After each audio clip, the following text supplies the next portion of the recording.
The last breath of courage. Imagine a man facing his final hour, not trembling, not weeping, but calm.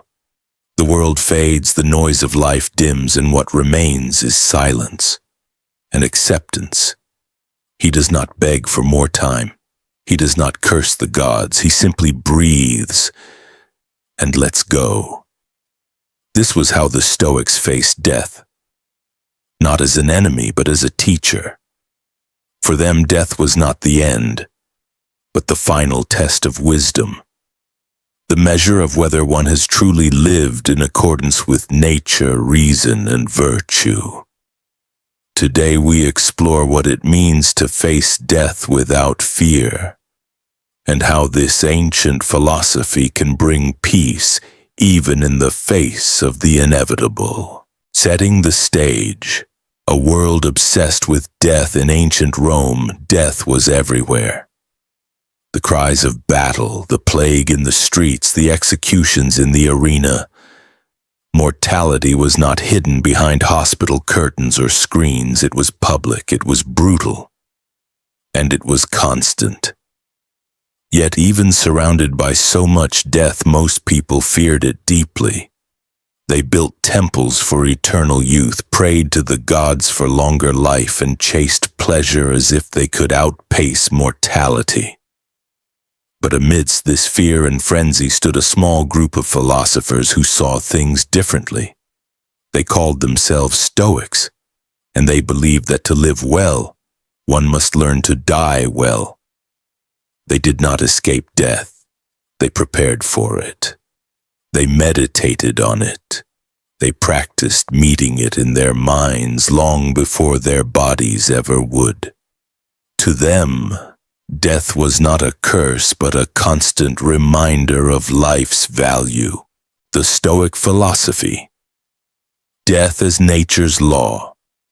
At the heart of Stoic philosophy lies a simple truth. Everything that begins must one day end.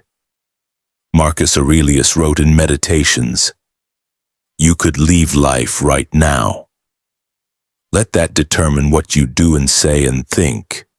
These are not words of despair, they are words of liberation. Because when you realize that death is a law of nature, not a punishment, the fear loses its hold.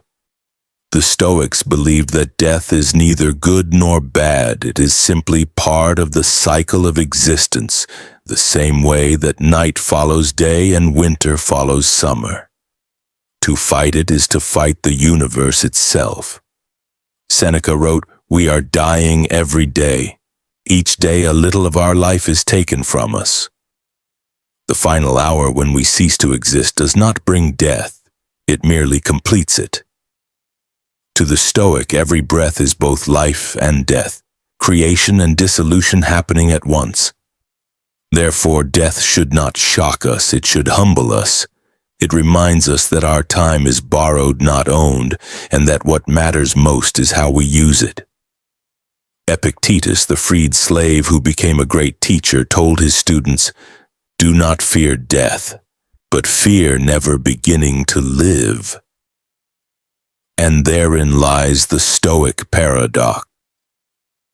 By thinking often about death, they learn to cherish life more deeply. Seneca's view. Rehearsing death of all Stoic writers, Seneca spoke most often and most eloquently about death. He saw it not as an enemy to be conquered, but as a truth to be befriended. In his letters, he often urged his student Lucilius to rehearse death daily, not in a morbid way, but as an exercise in gratitude and clarity. He wrote, "Let us prepare our minds as if we'd come to the very end of life. Let us postpone nothing. Let us balance life's books each day.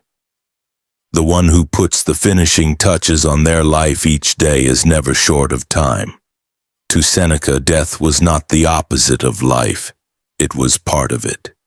He saw every moment as a chance to live and die well. He practiced voluntary poverty, fasting, and simplicity, all to remind himself how little he truly needed to live. He wrote plays, mentored emperors, and amassed great wealth. Yet in his heart, he never clung to any of it. He believed the fear of death comes from attachment. We fear losing what we think belongs to us, our possessions, our pleasures, our status, our relationships. But Seneca taught that none of these things were truly ours. They were all on loan from fortune. When we understand that, letting go becomes easier. He wrote, "He who fears death will never do anything worthy of a living man." This was not bravado. It was freedom. The freedom to live fully because you no longer cling desperately to life, facing death in action. Stoic heroes in the final hour. Stoicism was not just words on. It was proven in the final acts of its greatest followers.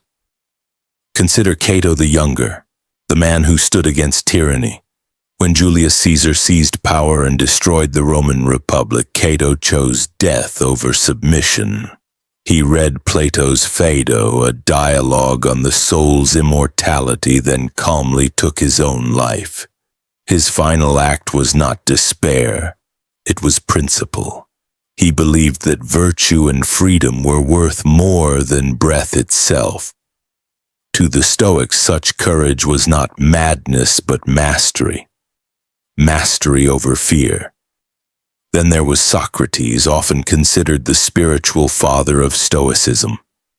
Condemned to die by drinking poison, he spent his final moments discussing philosophy with his students. He comforted them as they wept, saying, "No evil can happen to a good man either in life or after death." He drank the hemlock with serenity. His death became the model for generations of philosophers. And then there was Seneca himself. When Emperor Nero ordered his execution, Seneca did not plead or resist. He simply thanked his friends, opened his veins, and continued speaking calmly as his life faded. Even in death, he was a teacher, showing that philosophy is not just words, but the art of dying well. Stoic tools, preparing the mind for death. The Stoics developed mental disciplines to face death with equanimity. They didn't believe courage came naturally. It had to be trained. Here are the practices they used. 1. Memento mori, remember you must die. Every morning they reminded themselves that the day could be their last, not to cause anxiety, but to create urgency. Marcus Aurelius wrote, "Do not act as if you were going to live 10,000 years. Death hangs over you while you live, while it is in your power, be good." This awareness makes every sunrise sacred, every word spoken precious. 2. View from above. The Stoics often imagined themselves rising above the earth, seeing humanity from a cosmic perspective. From that height, the things we cling to, wealth, fame, comfort, seem tiny, temporary, even foolish. What remains meaningful is virtue, how we live, how we love, and how we serve others. 3. Premeditatio malorum, anticipating the inevitable. They practiced imagining loss, of possessions, status, even life itself. By doing so, they weakened fear's power. If you can calmly imagine death, you are already free from its sting. 4. Living each day complete. Seneca reminded his students to end each day as if life might end with it. To leave nothing unsaid, no act of kindness undone. When you live like this, death can take nothing from you. Lessons beyond fear. Why Stoics did not fear the end. Why didn't the Stoics fear death? Because they understood that fear is born from ignorance.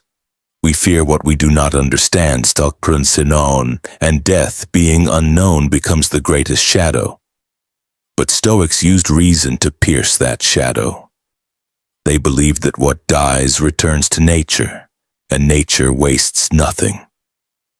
Marcus wrote, "Death is a rest from labors, a release from turmoil, the end of the long voyage." To him the soul returns to the cosmos just as a drop of water returns to the ocean. Death is not annihilation, it is transformation. And even if it were annihilation, what is there to fear? Seneca said, "Death is non-existence, and if it is nothing, then it is nothing to fear." We do not fear the time before we were born, so why fear the time after? This logic cuts through superstition and panic like a blade. For the Stoics, the purpose of philosophy was not to escape death. It was to die without regret, to live so honestly, so intentionally that when the final moment comes, you can meet it like an old friend. Stoic anchors. Words that outlive the body, Seneca wrote, "Life is long if you know how to use it." The Stoics knew that death does not shorten life, waste does. Each day spent in fear, greed, or distraction is already a kind of death. But each day lived with purpose and virtue is eternal in its value. When death arrives, as it must, what will it find? A soul that clung to comfort, or one that faced reality with open eyes? Marcus Aurelius left us this reflection. It is not death that a man should fear, but never beginning to live. And so the Stoic path is not a path of cold detachment, but of fierce gratitude. It is learning to say, "This moment is enough. This life, brief as it is complete." Closing reflection. The art of dying. Well, to the Stoics, dying well was not about how one's life ends, but how one lives each day leading to it. They saw death as the great equalizer, the moment when kings and beggars, heroes and fools all return to the same earth.